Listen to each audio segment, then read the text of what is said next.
Good morning student. हम लोक देख रहे थे।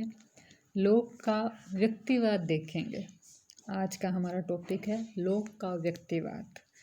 व्यक्तिवाद एक विचारधारा है जो व्यक्ति को महत्व देती है। ये विचारधारा मानती है कि व्यक्ति एक विवेकशील प्राणी है।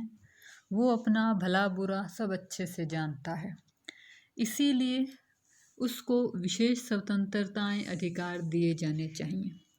तो अब हम लोक के अंदर देखते हैं कि व्यक्तिवाद के कौन कौन से तत्व हैं। लोक के दर्शन का सबसे शक्तिशाली तत्व व्यक्तिवाद है।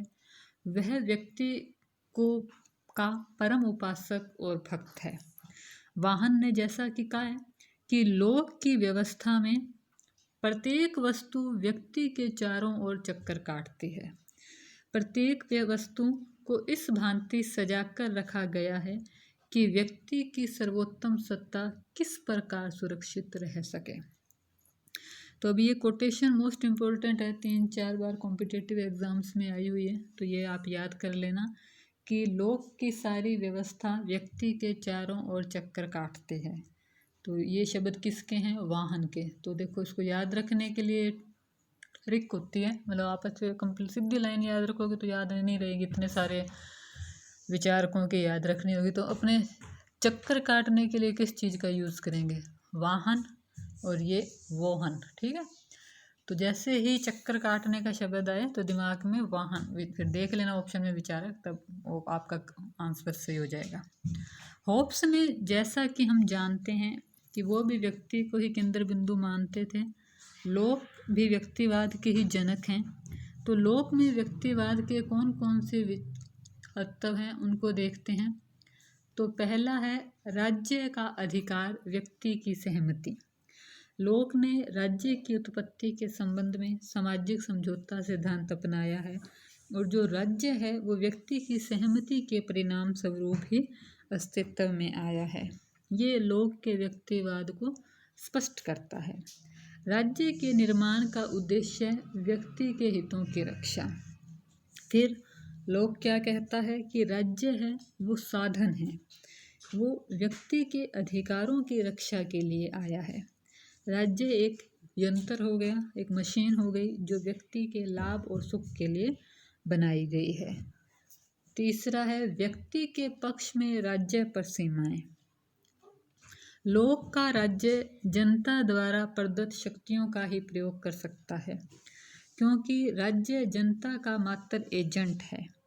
राज्य प्राकृतिक विधि के नियमों का उल्लंघन नहीं कर सकता, जिसमें व्यक्ति के प्राकृतिक अधिकारों का अतिक्रमण होता हो। राज्य अभी भी नागरिकों की संपत्ति का अपहरण नहीं कर सकता। लोक के राज्य की तुलना एक बड़ी लिमिटेड कंपनी से की जाती है।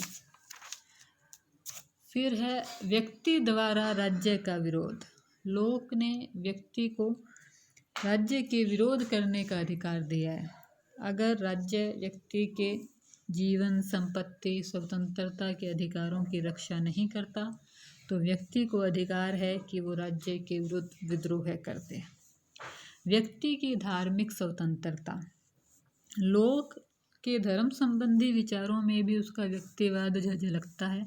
उन्होंने प्रत्येक व्यक्ति को धार्मिक स्वतंत्रता, धार्मिक पूजा पाठ, उपासना करने की स्वतंत्रता प्रदान की है। उनके मतानुसार राज्य के सभी नागरिकों को इस बात की खुली छूट होनी चाहिए कि व्यक्ति अपनी इच्छा अनुसार किसी भी धर्म को मान सके, उसका पालन कर सके अंतःकरण से।